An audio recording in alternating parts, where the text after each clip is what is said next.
We are getting some breaking news in the investigation into the disappearance of Nancy Guthrie.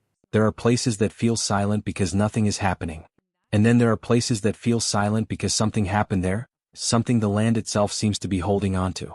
Outside Tucson, Arizona, beyond the clean roads, the gated homes, the familiar neighborhoods, and the bright lights of daily life, there is another world.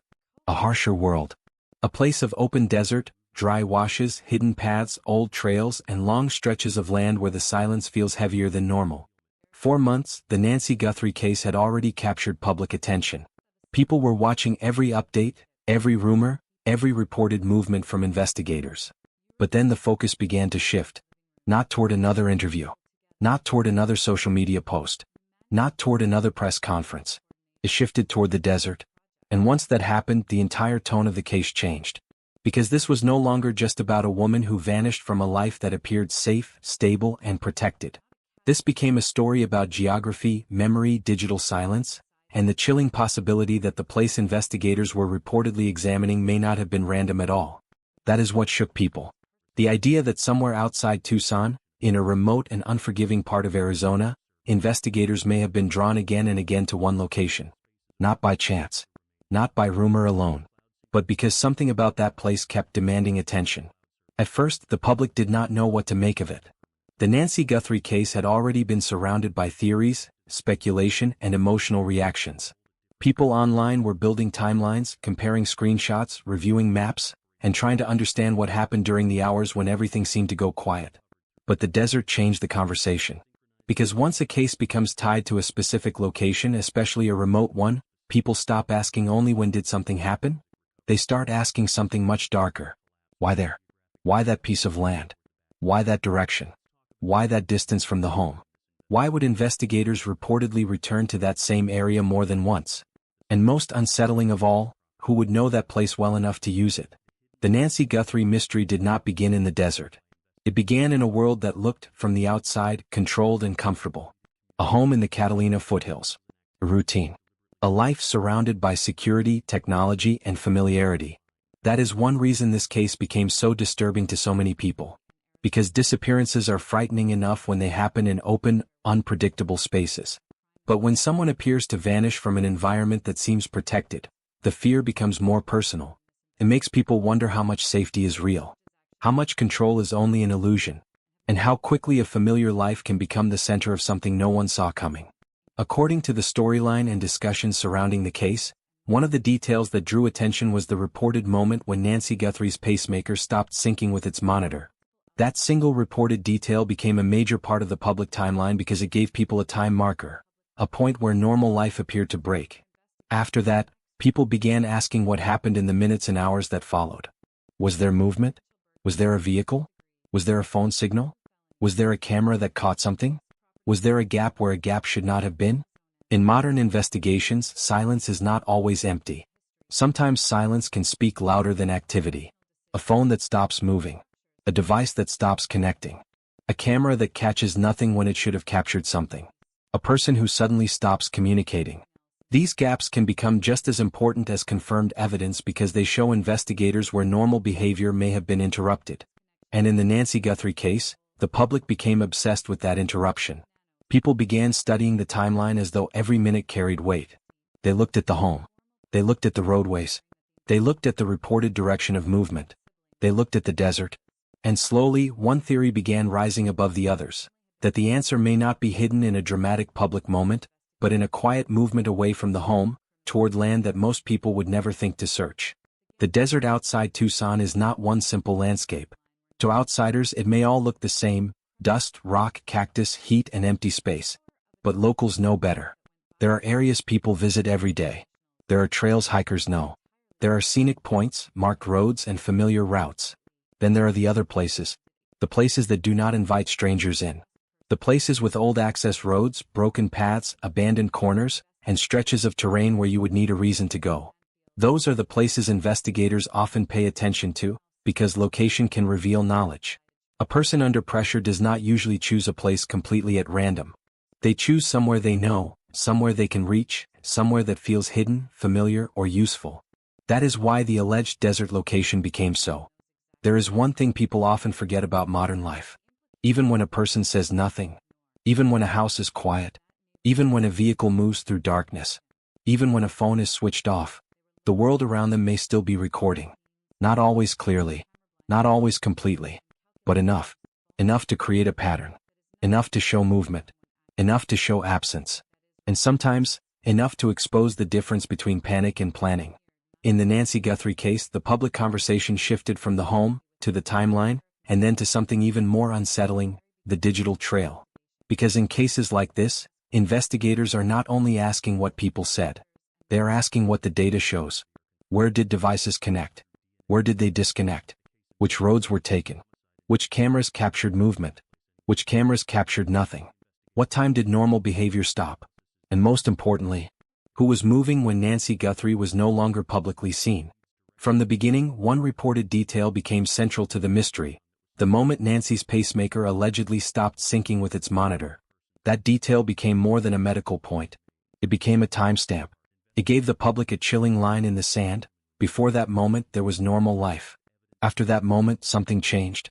And once people had that timestamp, every minute after it became important. The minutes after 2:28 a.m. The quiet inside the home.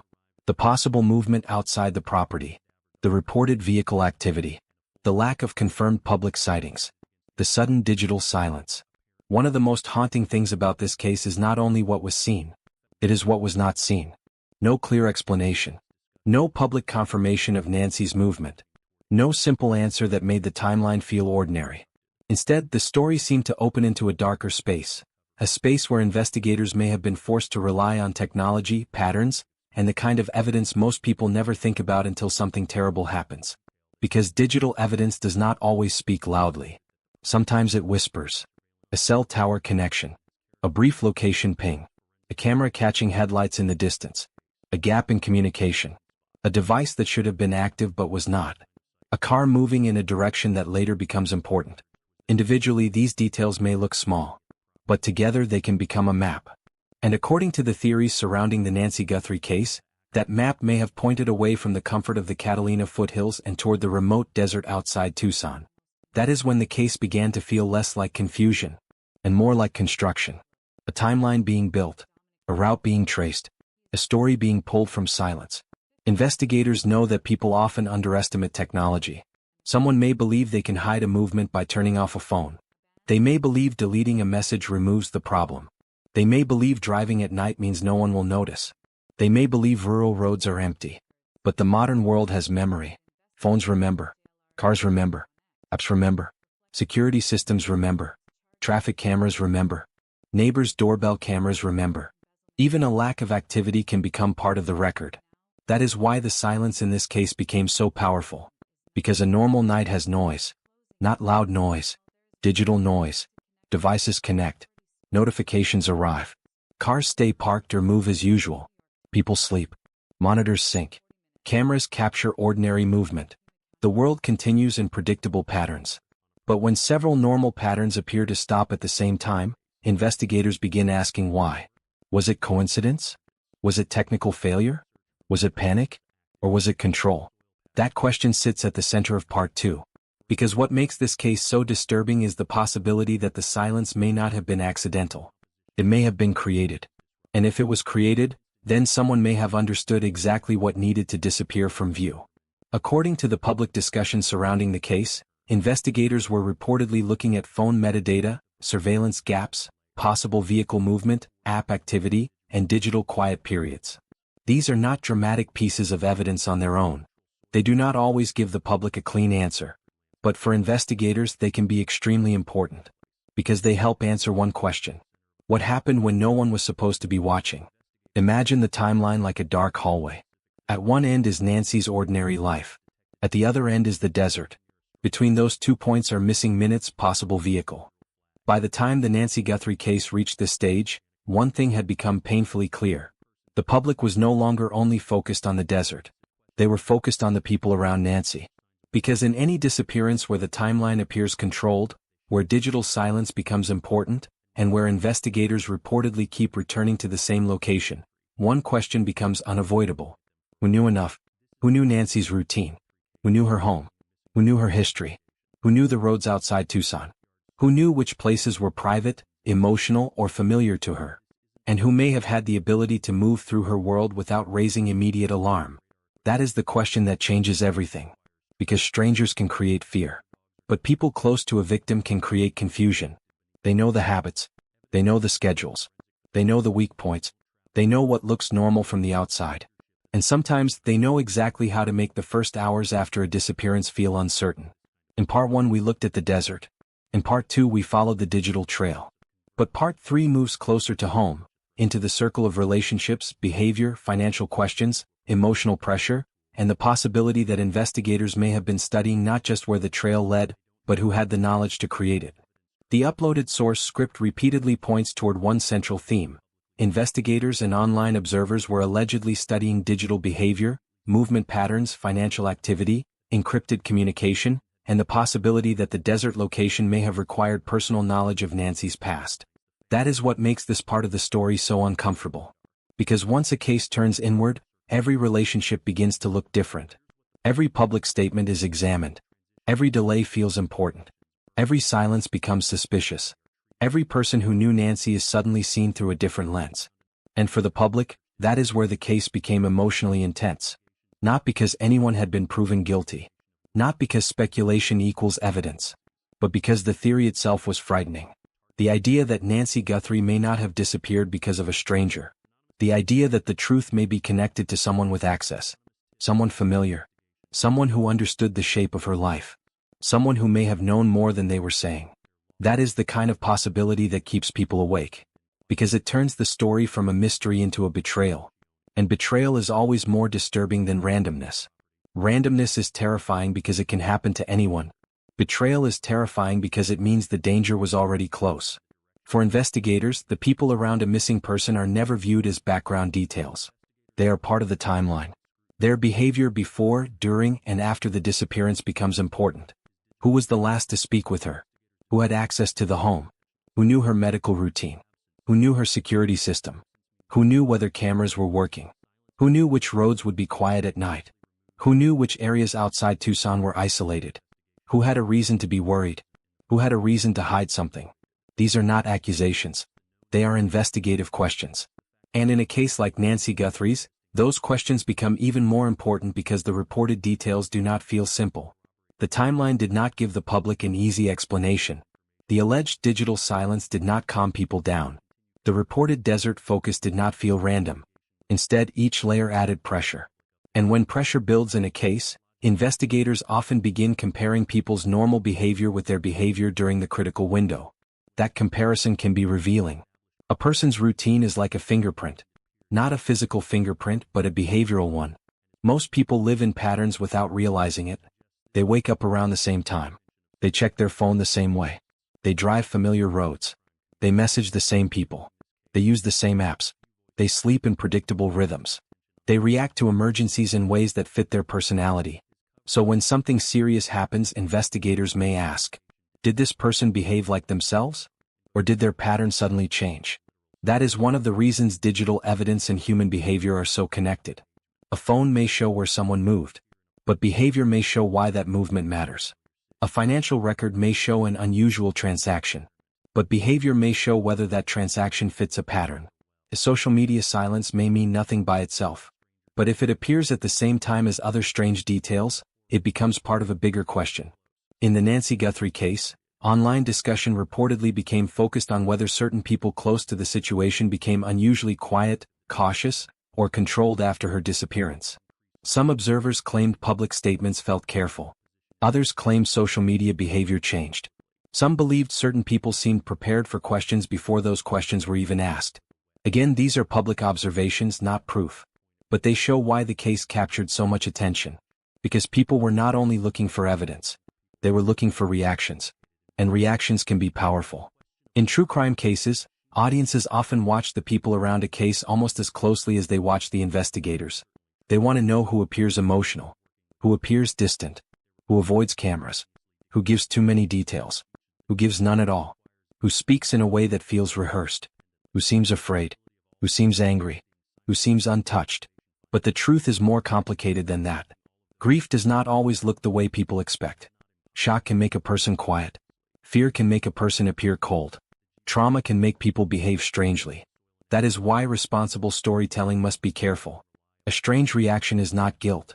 A quiet person is not guilty. A nervous person is not guilty. But investigators do not ignore behavior either. They study it in context. The key word is context. Behavior only matters when it connects to something else. A timeline, a location, a communication pattern, a financial movement, a contradiction, a piece of evidence. That is where the Nancy Guthrie case became so disturbing for those following it. Because the alleged behavioral questions were not floating alone. They were being discussed alongside the desert. By the time the Nancy Guthrie case reached this point, the story no longer felt like a simple search. It felt like pressure. Pressure around the timeline. Pressure around the people close to Nancy. Pressure around the digital silence. Pressure around the desert. And pressure around one question that refused to go away. How much do investigators already know? 4 months, the public had watched the case move through different stages. First there was shock. Then confusion. Then speculation. Then the digital timeline. Then the reported attention on a remote area outside Tucson. Then the growing belief that the desert may not have been random at all. Now the case seemed to be entering its most serious phase. Not because every answer had been made public, but because the silence around the case began to feel different. At the beginning, silence can mean confusion. Later, silence can mean caution. But in a serious investigation, silence can also mean something much more powerful. It can mean investigators are protecting evidence. It can mean they are building a case. It can mean they are watching someone closely. It can mean they know more than they are willing to say. That is what made the Nancy Guthrie case feel so tense. The public wanted answers immediately. They wanted a name, a discovery, a confirmation, a press conference, a single moment that would explain everything. But real investigations rarely move that way. They move slowly. They move quietly. They move through evidence that must be checked, tested, compared, and strengthened. And in this case, according to the uploaded source script, much of the public discussion centered on repeated investigative attention toward a desert location, alleged digital evidence, possible movement patterns, and questions about whether the location may have required personal knowledge of Nancy's past. That combination is what made the case so unsettling. Because each part alone could have an explanation. A digital gap can happen. A vehicle can be misidentified. A remote location can become part of a rumor. A person can behave strangely under stress. But when all of those pieces appear to point toward the same general direction, people begin to wonder whether they are looking at coincidence or design. And design is the word that keeps returning to this case. If there was design, then there was planning. If there was planning, then there was knowledge. If there was knowledge, then the person responsible, if someone was responsible, may not have been a stranger. That possibility changed the emotional center of the Nancy Guthrie mystery. Because the fear was no longer only that Nancy vanished. The fear was that someone may have known exactly how to make her vanish. Someone may have understood the home, the timing, the technology, the roads, the quiet areas, the weak points, and possibly the personal history that made one desert location more meaningful than another. That is why the desert remains so important in the story. A desert can look empty to the public. But to investigators it can become a record. Every road matters. Every access point matters. Every patch of disturbed ground matters. Every camera near the route matters. Every digital signal near the area matters. Every witness who saw headlights, dust, movement, or search activity matters. A remote place does not stay meaningless once evidence begins touching it. It becomes part of the case. And if investigators truly return to the same area again and again, that suggests the location carried weight. Not internet weight. Investigative weight. That is the difference. Online speculation can move anywhere. It can jump from one theory to another. It can turn small details into dramatic claims. It can create villains before facts are confirmed. But investigators cannot afford to do that.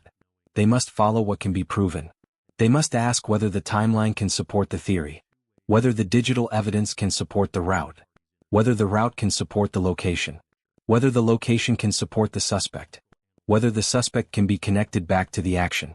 And whether all of it can survive legal scrutiny. That is why the final stage of a case can feel so slow. The public may think nothing is happening. But behind the scenes, investigators may be doing the most important work of all. Testing, comparing, eliminating, reconstructing, and waiting for the piece that turns suspicion into proof. In the Nancy Guthrie case, the desert became the place where all of those questions seemed to meet. the possible digital trail, the reported vehicle movement, the alleged silence after the critical time, the theory of personal geography, the possibility that someone knew a place from Nancy's past. All of it seemed to pull the story toward one haunting idea. The truth may not be gone. It may simply be hidden in a place someone believed would never speak. But places do speak. Not in words. They speak through evidence. Through soil. Through tracks. Through discarded items. Through broken branches. Through unusual patterns. Through what does not belong. Investigators who search remote terrain are not just walking through empty land. They are reading it. They look for signs most people would miss. A change in the surface. A mark near a wash. A tire pattern that does not fit normal use. A path recently disturbed. A location that matches digital movement. A place where someone stopped when there was no obvious reason to stop. In a desert, even small signs can matter. And sometimes one small sign is enough to bring a case into focus. That is the possibility that kept people watching. Because if investigators found even one physical clue connected to Nancy, the entire case could change. A piece of evidence could confirm a route. A route could confirm a timeline. A timeline could connect to a person. And a person could become the center of the investigation. That is how cases turn. Not always with a dramatic confession. Sometimes with a quiet discovery. Something found in the dirt. Something recovered from a device. Something hidden in records. Something said in an interview that does not match the evidence. Something that finally breaks the silence. The emotional difficulty of this case is that Nancy Guthrie is not just a name in a headline. She represents a life interrupted. A woman with a past. A home. A history.